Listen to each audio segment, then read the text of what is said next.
Boldwood presents The Barefoot Bookshop on the Beach, written by Rebecca Raisin and read by Karen Cass. Prologue. I'm doom scrolling on Instagram when I come across a reel with an intriguing title. Barefoot bookseller wanted for tropical island bookshop situated in a 5-star resort. It's probably clickbait, but this bookworm needs more details. The video judders as 3 women's faces appear. They look almost identical, with white blonde bobbed hair and oversized sunglasses. "Hi, I'm Lucy. Welcome to paradise. Our book's your raison d'être." Her voice drops into a husky French accent. The woman to her left slides her sunglasses up and rolls her eyes dramatically. "What on earth does that mean?" The camera jiggles and cuts off the top of their heads. "It means reason for being, you uncultured." The camera swings down and zooms in on their chins. "Everything sounds better in French, darling," the third woman adds. "We're supposed to be keeping this simple, and here's Lucy throwing around French phrases like she's Dumas or something." "What did you just call me?" Lucy shrieks. "She called you Damas," the second woman interrupts. "I was referring to Alexandre Dumas. Since you're such an expert on French all of a sudden, shouldn't you know who he is?" "Ladies," a man's gravelly voice attempts to cut in, but he's duly ignored as the 3 women bicker like fishwives. Behind them, waves gently roll in and crash in a foamy heap. They throw around insults like confetti until they're doubled over, shrieking with laughter. I can't help but giggle along with them. Only the best of friends can trade insults like this and end up in hysterics. If I didn't know better, I'd say a few cocktails might have been imbibed. "Ladies," the cameraman says, "this filming nonsense was your idea." Lucy snaps her head back to the camera. "Apologies, dear friends, fans and followers." She flashes a smile. "You have exactly 51 followers, and most of them are timeshare salesmen." "Timeshare salespeople? You make it sound like I'm looking for love on the internet." "Are you? What's that got to do with the price of eggs?" There's an audible sigh from the cameraman before he says, "We're looking for a star bookseller for the Barefoot Bookshop on the beach. There's only one catch. You must live and breathe literature. Apply within." "Apply within? Tell me you're a Luddite without telling me you're a Luddite." Lucy shakes her head. "Tell them to click on the link in my bio. How can a man running a bookshop be so clueless when it comes to social media? It's the way of the world. You have to learn to embrace it, Gus." She's got you there. She does. The 3 women are finally in agreement. Gus grumbles. "Social media rots brains and ruins postures. Reading, on the other hand." And with that, the camera goes dark to the chorus of their laughter. Out of curiosity, I go to Lucy's bio and click the link. It comes up with an error message. I'm not sure why I deflate. It's not as if I don't already have a great bookseller job at Paddington's Books in London and a busy life as a bookstagrammer. Yet for a brief moment, I'd been transported to the island, listening to Lucy and her unnamed conspirators squabble while the sun beat down and palm fronds waved in the distance. I scroll through Lucy's feed, hoping for a clue of where this bookshop is, and am met with the most glorious photos of white sandy beaches, palm trees that grow sideways as if laying down to sunbathe, and dazzling postcard-perfect sunsets. There's a picture of a circle of hands clinking colourful cocktails, a table of well-thumbed paperbacks, people supine on sun lounges, snoozing with a book forgotten on their laps. My heart stops when I land on a picture of a young guy in side profile who is criminally good-looking despite the serious glint to his eyes. Intrigued, I read the caption. "Xavier, boy wonder, back to claim what's his." What does that mean? Does that hottie own the resort? Some men are just hit with the lucky stick. Beauty, brawn and brains. I'm desperate to find out where this island paradise is. But it's not like I could jet off and leave my London existence behind. I love this life of mine, don't I? So why do I feel this strange pull to some undisclosed island bookshop? Chapter 1. What if I were to blurt out on the live stream that Tia and Boro is a fake? I've got myself into a right pickle about a book I'm meant to promote. The thing is, I can't go around accusing people of cheating the system, yet I can't shake the certainty that I'm right. That Tia, she, he, droid maybe, is a fake, a phony, an imposter, if you will. Possibly. Lily, I'm so torn about this. No one else in the book community has raised any doubts about the debut writer. So far, they've only labelled it the hottest book this side of the sun. And surely if others have the same inkling I do, there would be behind-the-scenes whispers at the very least. In saying that, Tia's stratospheric rise has happened so fast that there hasn't really been time to whisper about it. I might be wrong. My best friend Lily sits on the other end of the sofa and is only half listening as she lazily flips the page of a book. Yeah. Lily's been by my side since we were in pigtails, long enough that there's no need for a dusting of politeness when I wrangle another bout of inner turmoil. She's heard it all before and then some. She's the sarcastic sidekick to my more neurotic self. We balance each other out, and so I debate whether to reiterate my concerns so she'll listen this time or just get on with the Bookstagram live I'm supposed to be doing. Tia is a fraud, I insist. A counterfeit author. Without definitive evidence, I can't risk sharing my views with the world. Therein lies the problem. All I've got is a hunch, coupled with many years of book devouring and a tingling spidey sense that all is not what it seems when it comes to Tia's first novel. Still, it's not my place to kick up the dust on the off chance I'm right. I'm not a writer, but I am a prolific reader, and Tia's book stands out for all the wrong reasons. This kind of accusation is verboten in book lover land because it can ruin careers, and I never want to be that person. Lily finally swings her gaze to me after she bookmarks her page. Harper. Cue the inevitable stare down. Why are you even worrying about it? Who cares if Tia's some shadowy figure trying their hand at the romance genre? They come, they go. Not everyone writes for the pure love of it or plunges themselves deep into the book community. I care. It's going to bite you in the butt, just like always. You have this inordinate talent for getting yourself into very avoidable scrapes in the pursuit of doing the right thing when you should just mind your business. It's not your battle to fight, so why make trouble for yourself? I'm the act first, think later sort. She's right. But if I don't speak up, who will? She raises a cynical brow. Speak up? With what proof? Damn, she's got me there. Why must you be so rational? It's infuriating, but so very like Lily, who gets her drama strictly from police procedurals. I'm playing with fire, even considering making my feelings known. It wouldn't be right, yet that persistent voice in my head is telling me to do something. Anything. Why do you have to fight for the underdog all the time? It's not worth it. And this is a whole can of worms that could have some serious blowback. You'll end up getting cancelled over it. With all the grace of a Bridgerton damsel, Lily does a chest-heaving sigh. Just stick to reading books that you do like and let this go. Books have always been my escape hatch. A ladder I can slide down and land in another realm.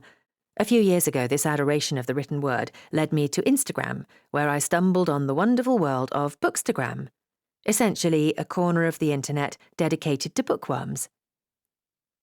There I finally found my people. I have my own book review page, Harper's Book Haven, where I champion romance books. Over time, the page has taken off to the point that it's become a healthy little side hustle for me. I'm somewhat awkward in the spotlight. Okay, a lot awkward, but the love of chatting about romance novels with like-minded souls helps conquer that. I'm sure bookworms relate to me because my voice is a bit shaky, and I'm not polished perfection, far from it. That's what's so great about Bookstagram. It's full of readers, and readers are largely an accepting bunch. empathetic souls who've experienced so many walks of life, living vicariously through the pages. I don't have all the fancy props to record and make content. I use a cheap Ring camera that's held together with sticky tape. But when I chat about books, I'm authentic. At least I try to be, even if I still get breathless with nerves. My backdrop is the books on my pretty colour-blocked shelves, and I take great pride in sorting the aesthetic on a regular basis. In spring, I add colourful artificial flowers to match the spines. In autumn, I use pumpkin spice decor for cosy fall reads. Summer is for beach reads and outdoor shots taken in parks and by the sea. In winter, I go all out with Christmas decorations, festive candles, and fairy lights. As my followers continue to climb, my very helpful brain warns me this is all dumb luck, because what else could it be? But then I figure it's not me that bibliophiles are tuning in to see, it's the stars of the show, the books themselves. And so I continue, because reading is as essential to me as breathing, and I've found a community that intrinsically understands the desire to be immersed in books. All that said, imposter syndrome does sometimes insidiously creep up to remind me I'm not special. I'm a nobody, and I have no right to accuse Tia of being a fake. An infiltrator. A liar. I'm one of those people who flit from job to job because nothing ever sticks, with the exception of Bookstagram over the last few years, so that doubt always rises that it'll all be snatched away if I ever fumble it. Yes, I'm super fun at parties too. When I'm not filming Bookstagram videos about my favourite romance books, I'm selling them. I work part-time at Paddington's, one of the biggest independent bookshops in London. A dream job. Who doesn't like chatting about books all day and getting paid for it? It's the only job I've managed to hold down longer than a year, and that's because I try my best not to get involved in petty disputes, which takes a lot of willpower on my part. I'm inherently nosy, and if I see a wrong, I'm compelled to right it.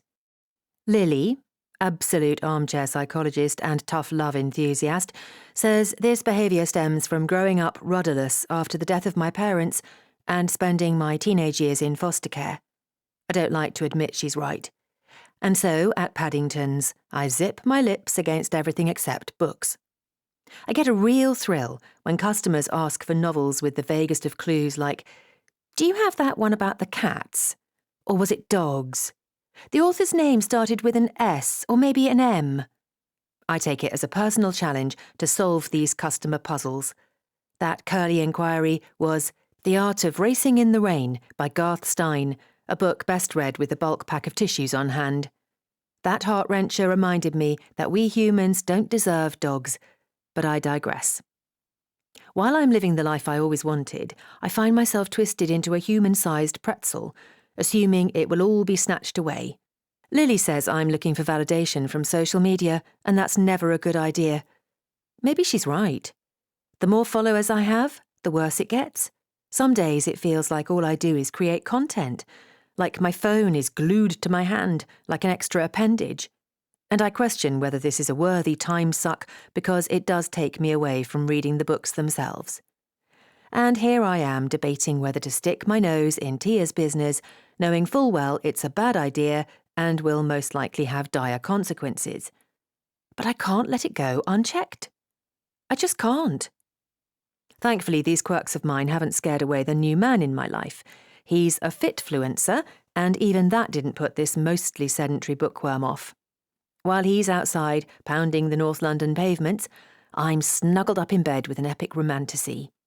He's more of an alpha male than I'd usually go for, but I couldn't fight the spark I experienced when we met at a party. Still, I often compare him to the heroes in my romance novels and find myself hoping he's an alpha with a soft underbelly, and not just a Chad 2.0, the guy who gets the girls but doesn't keep them for too long, if you know what I'm saying. Is adding to my sudden life angst. Real-life romance is so much harder than it is in the books. Fickler, in a lot of ways. The enemies don't always become lovers. Conflicts don't get resolved and tied up in a neat bow. There's no guarantee of happy ever after. I've come to realise Caleb making me protein smoothies is his version of delivering a dozen long-stemmed roses. And that's okay, isn't it? Not all heroes wear capes. Some make sure that your nutritional needs are met. Lily says he's a BMI bully, but it's his job to hyper-focus on snack maths, right? What we eat versus what we expend.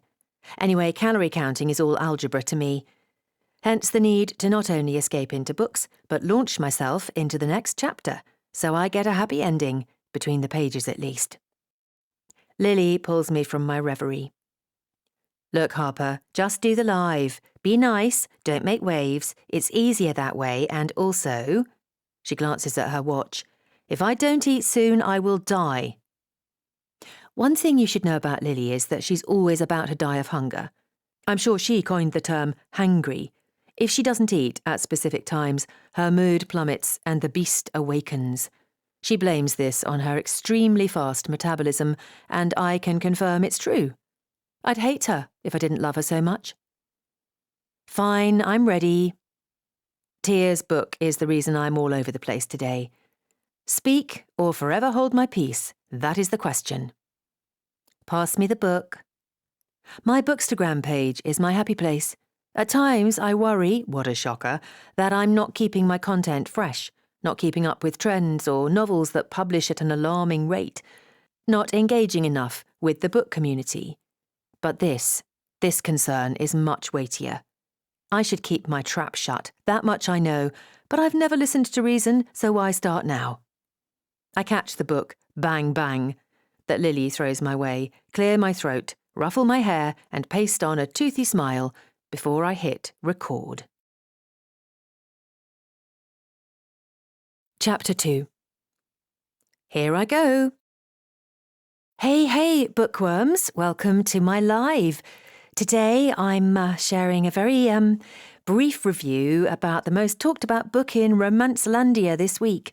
Yes, it's the spicy cowboy romance lassoing everyone's attention, Bang Bang. Do I break one of the founding principles of Bookstagram? Authenticity? A few minutes later, I swipe the screen closed and toss the book back to Lily. Her eyebrows are up around her hairline. Wasn't that a paid promo post, where you get paid to gush about the book? I returned their payment this morning, but I'd already told my followers I was doing a review of it, so I had to share something. I thought I handled it well, by mainly using intense facial expressions and letting the viewer decide whether the book is right for them. Do you think it translated? The apples of her cheeks pinken.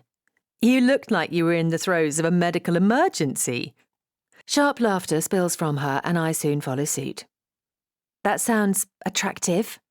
Look, I didn't share the real reason I didn't like the book, because I'd probably be sued to Kingdom Come, but I bloody well wanted to. Lily holds up her hand, and finally I have her full attention. Do you really think Tia is a fake? It's not just some bad writing you're opposed to, and you're being overly dramatic. She doesn't add the like you normally are, but it's heavily implied by her tone. That's the thing with close friendships. I've been banging on about this for a week, and Lily has flicked all my concerns aside without really listening. To be fair, it's just how we work. I do have a tendency to hyper-focus on petty annoyances, but this feels bigger. Important. Yeah, an actual, literal fake. I only share the books I truly love, but I'd been swept away by the noise about Bang Bang and said yes to a paid promo post without much thought, because almost everyone in the book world has been posting pictures of it with its gorgeous, vibrant cowboy cover. Okay, yes, I had serious FOMO. A regular occurrence in my world. Normally, I read a few chapters of the book before agreeing to collaborate on a promo post, so it's my own fault. But I didn't expect this. Never this. I'm certain the book is pure AI. A tech bro has made a basic plot request into a computer to generate a cowboy romance. No doubt he follows market trends and has seen the possibility of huge profit in the romance sphere. And that's why I can't promote it.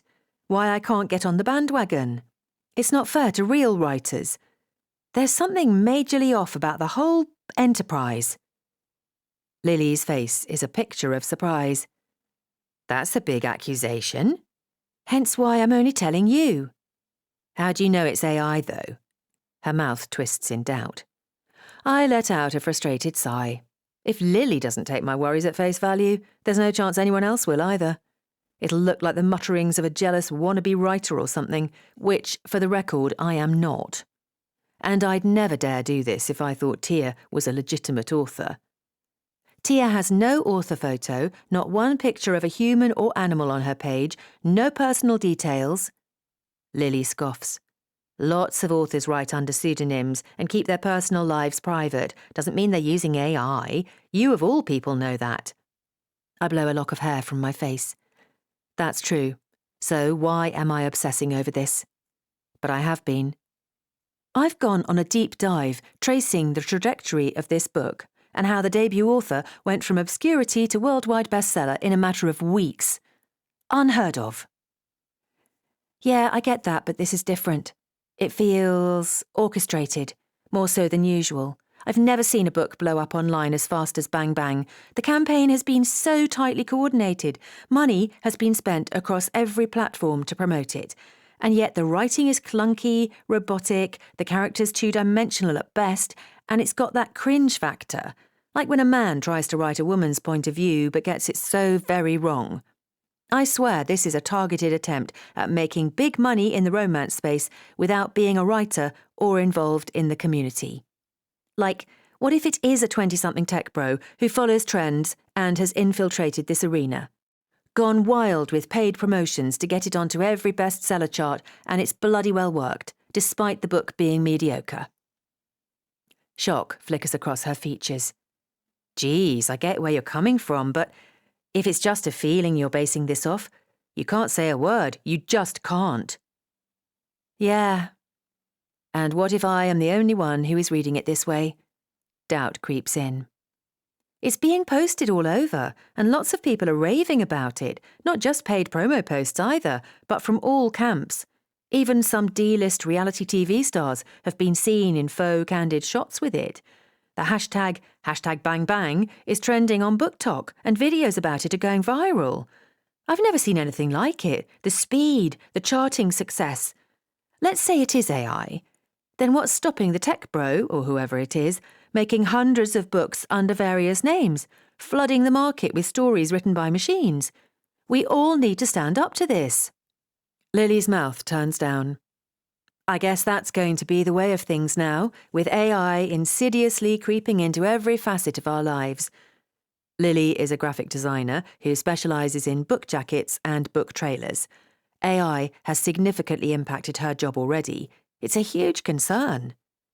Not if we call it out. But you have no proof? None at all?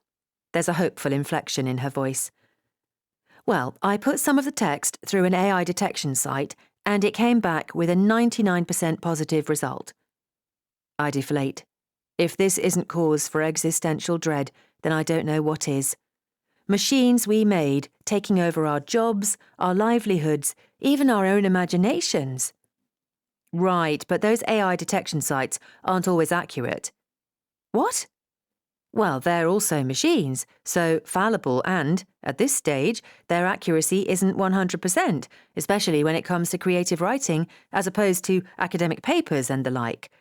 I've checked into this on the graphic design side too. Right, well, there goes that idea. Although it doesn't mean it's not AI, it just means I can't use that tool to definitively prove it. Traffic sounds from outside filter in as evening peak hour picks up speed. You can be a little overzealous when you're trying to avenge a wrong, and I don't see this working out in your favour. Let the writers figure it out. The publishers, even. How to convince her this is a battle worth fighting? If it's true, don't you see this is a slap in the face for creatives? A slap in the face for readers too? After all, readers are the ones who hand over their hard-earned money for books. Surely they deserve a novel that comes from the heart, not a computer program. I have this sense of dread at what's coming for the industry.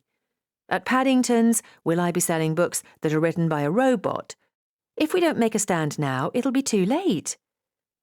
There's no question in my mind that we need to fight this scourge. This is about preserving literature, protecting authors, for readers. Okay, I get it. It just feels like it's already too late. How can we hold back the tide? If this novel is AI and is topping the ebook charts, how do you fight that? It must still mean that it's a story worth reading, and in that case, maybe we should all pack up and go home. Lily is not usually so defeatist, but she's been hit hard, not only with AI, but the progression of design apps that are so user-friendly her job is becoming obsolete in some ways as people learn to do it themselves. No, Lily, we don't just give up. Tia's novel is topping the charts because whoever is behind it has a marketing background and is tech-savvy. Why don't you read Bang Bang and tell me what you think of it? Trust me, you'll understand where I'm coming from once you do. If we lose real authors to a machine, we lose the very heart and soul of our community. We have to protect the sanctity of books, of imagination and creativity. Books are a literal lifeline, and what happens if that's snatched away? We'll have mass-produced, generic copies of what's come before as our favourite authors hang up their proverbial pens. I'm keen to see why you're so adamant about this. What if it's just one of those Marmite books with those who love it and those who loathe it? It happens all the time when a book has a meteoric rise like this. I shake my head. Nope, it's not that. How about this for an example? The heroine calls the hero her hunky-chunky special bang-bang man after their first hookup on page 2, and he says, I grab the book to confirm, as soon as I laid eyes on her bulbous cantaloupes, my hands soon followed. Laughter gets the better of me. When I eventually compose myself, I say, like, what? Lily's lips twitch. Cantaloupes? Now I am intrigued, Harper. Give me that book. We fall about laughing until we're interrupted by my phone flashing away in the ring light stand. With a grunt, Lily pulls herself from the sofa and detaches my phone from the stand, passing it to me. It's vibrating impatiently, like it's got something to say. Oh my God, Lily. I swipe through notifications. I didn't end the live. So much for keeping my suspicions to myself. Chapter 3. At Bookworm from Manchester 123. Harper, we can still hear you. At Claire's_book adventures. Big yikes. Hashtag Romancelandia scandal activated. At Here for the Tea and Romance reads. Harper's spilling the tea and I'm here for it. At Melissa-Webster 1989. Wow, mean girl energy much? Hashtag cancel Harper. _ at travel_wine_dine. Amateur move not ending the live stream. Hashtag cancel Harper. At Mommy Reads 2. What about women supporting women? Harper, this is disappointing from you. Hashtag pause Harper. At Just a Book Girl. But wait, what if Harper's right? Who is this mystery author really? What if it is a Gen Z tech bro using AI who knows nothing about the romance world and has cheated the system? We need to figure this out, guys. At Drama Llama LOL. Oh, come on. Lots of authors write under a pseudonym, and Harper hasn't accused them of using AI. This just feels a bit much to me. Shame, because I always liked her book reviews, but will be unfollowing. And at Caleb Fit and Fierce, what's your take on this after you spent last month posting about being the change when it comes to online bullying? Do you condone it if it's your GF? At Scottish Book Lass. What if Harper's right, though? At The Big Book Library. Bang bang, more like bye-bye. Harper is a real one. Hashtag haters gonna hate. At Dark Romance for Life 2025. Bang bang was mid, to be honest. At Spicy Romance Reader 101. Has anyone tagged at Tia_Amboro_author? Did you see this? You're being accused of being a man and using AI to write your book. The world is so messed up. At TechBro Silicon Valley. Didn't know romance books were this lucrative. Hashtag AI author here I come. At Pink Spines and Porcupines. I love Harper's reviews, but she gets paid for them? How can we trust anything she says? #shocked. Chapter 4. 2 days later. At Caleb Fit and Fierce. Statement posted to Instagram stories. 11:57 p.m. Hey Fit Fam. I want to take a moment to address the situation that unfolded a couple of days ago with at Harper's Bookhaven. As you know, I spent last month spearheading a campaign in the hopes of eradicating online bullying. Hey, we all got to start somewhere, right? We can't stamp out bullies unless we're all on the same page, and change takes time. In saying that, I want to make it clear I don't condone Harper's actions. This incident has highlighted that Harper's core values don't align with mine, which is why I've decided to end our relationship. I wish Harper all the best and hope she can reflect on her mistakes and grow from this experience. Please, let's not spread the hate. Harper's a good person who's lost her way. I urge all my fans to buy a copy of Bang Bang to support author Tia, who I'm sure is feeling hurt right now. Let's turn a negative into a positive, and who doesn't love a good cowboy romance? Peace, love, and kettlebell swings. Caleb. Chapter 5. Kettlebell swings. Peace, love, and kettlebell swings. Lily scoffs as she hands me a cup of Earl Grey tea and plonks on the other side of the bed. She's dressed and ready for work, while I'm wearing a ratty set of PJs that have become a second skin since I took to my bed to hide 3 interminable days ago. I can't believe he had the gall to tag you in the story. He's the bully here. I stretch, trying hard not to weep. Yep, his Instagram story is being shared at a galactic pace. I don't tell Lily I didn't get a wink of sleep after I got the notification around midnight. I rearrange my expression from hurt to stoic to try and fool her that all is well, when really I want to curl into a ball and howl. She gives my leg a supportive pat. People love drama. They're his followers sharing it anyway, not yours. From the inside, it looks like the entire internet is against me, but I've had support from my friends in the book community. It's just their voices aren't as loud as the trolls.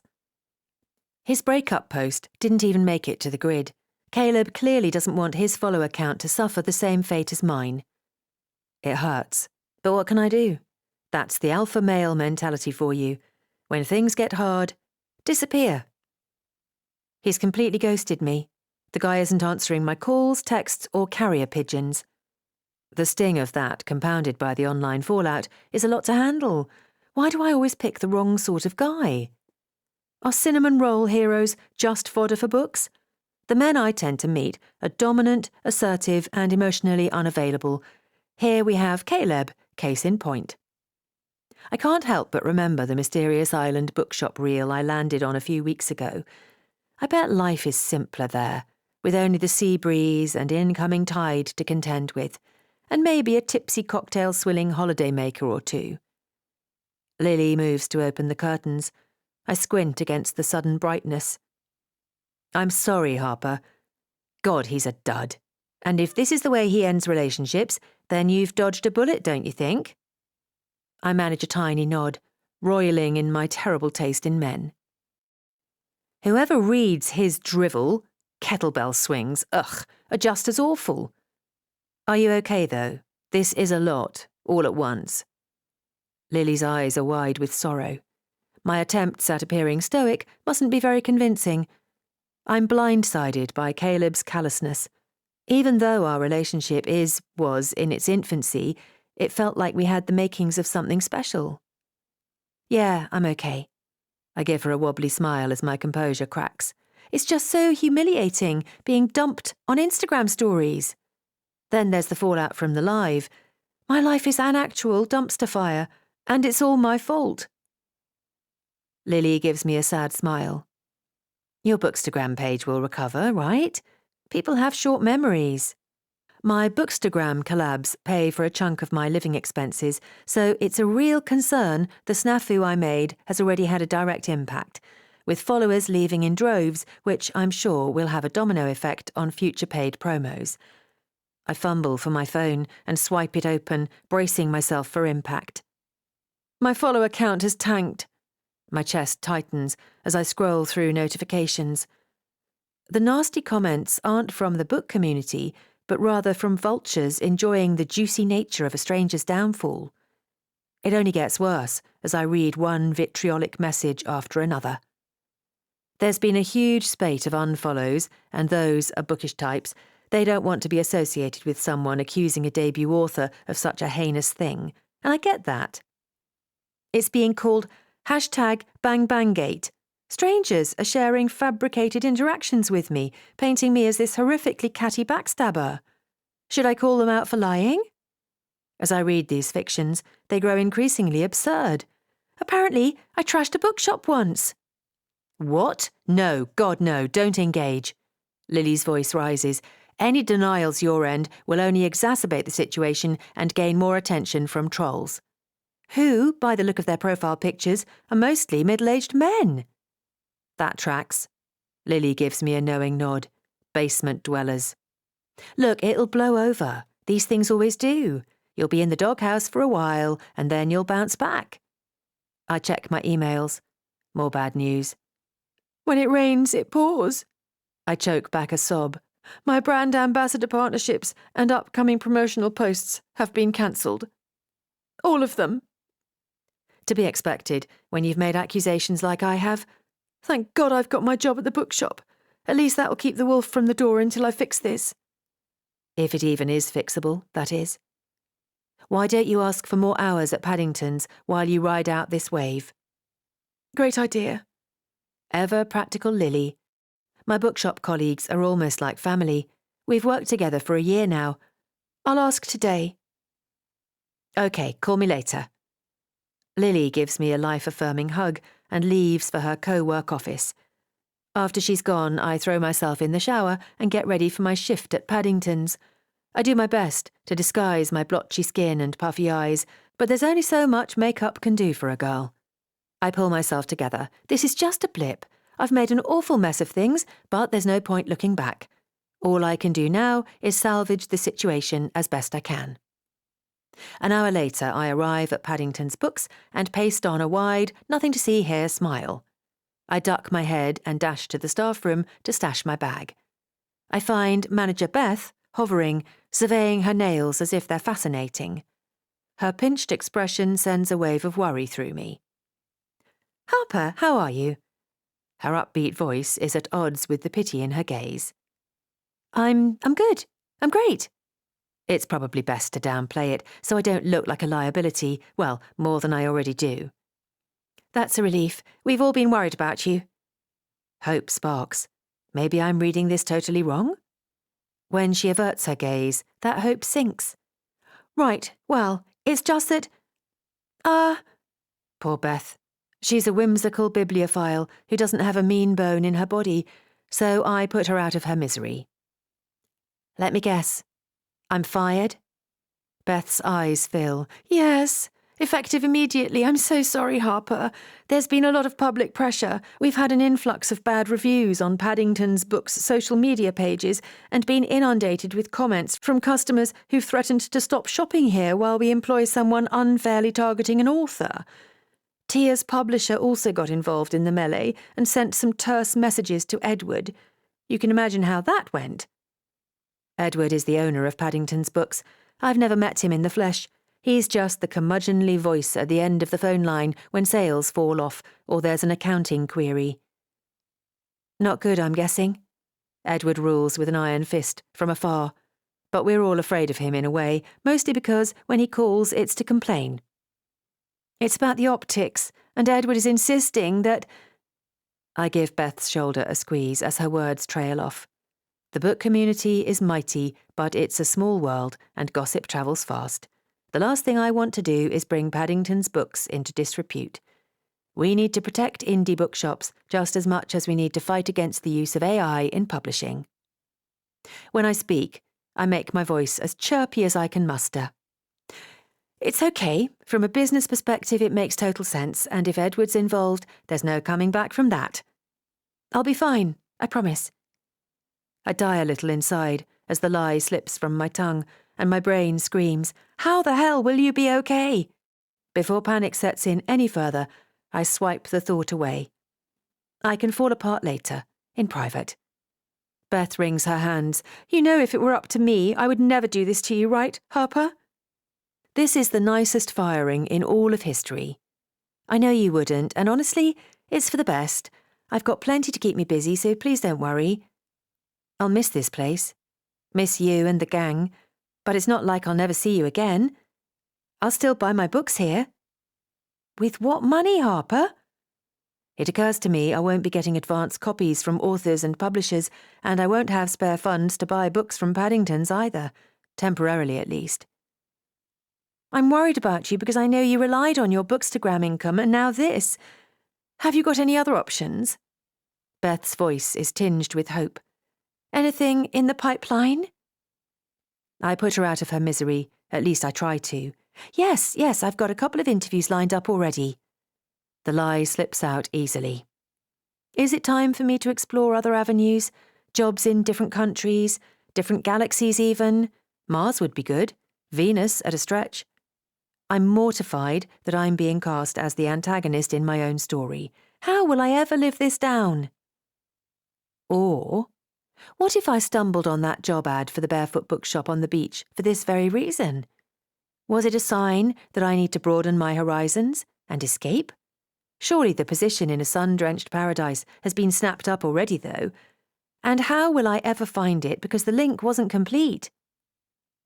Back on the floor, my bookshop family gather round. There are plenty of tears as we reminisce about the time we've spent together and the funny interactions we've had along the way. A few customers point and whisper behind their hands. Do they recognise me from the many memes circulating online? It's such an invasion of privacy, some stranger stealing personal photos and editing them into some awful shareable joke that gets flicked from one part of the internet to the other. After my goodbyes, I take the tube home, stopping at my local Sainsbury's to stock up on comfort food. Arms piled with junk that has zero nutritional value, I pause. Really, I shouldn't be spending money frivolously now that I have precisely zero coming in. I'm in desperate need of a sugar high, something, anything to boost morale, so I give myself permission for one last splurge. As I queue to pay, a tabloid magazine catches my attention.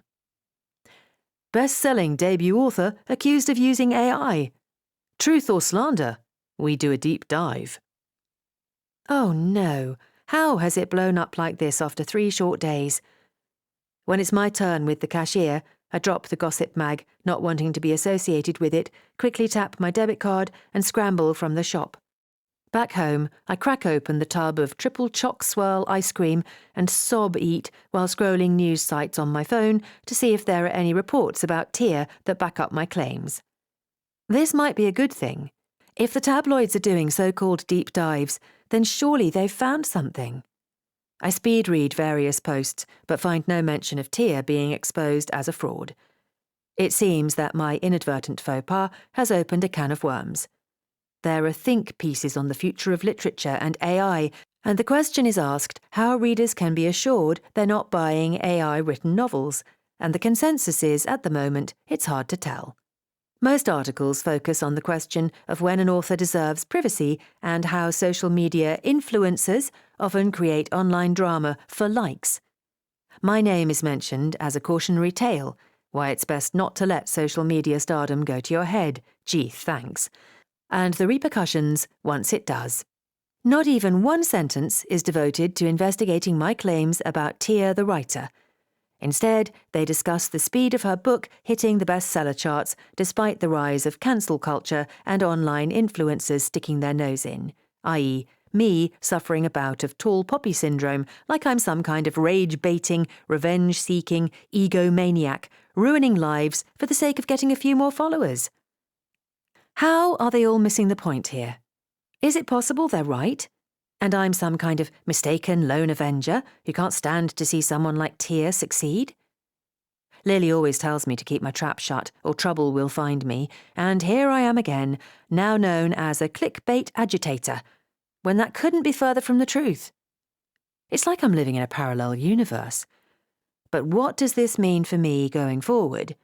My savings won't last the month, not after I've paid rent. Chapter 6. Official statement from tiaamboroauthor.com shared on Instagram at tia_amboro_ writes about the accusations made by Harper from Harper's Bookhaven.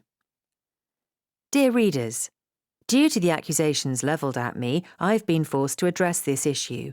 Let me say firstly, with much adamance, I did not use AI to write Bang Bang. To be accused of such slander is monstrous, and what makes it worse is that this has come from a woman I admired, greatly in the book community. And why? All because I haven't shared a photo of myself, my dog, my never-ending TBR pile.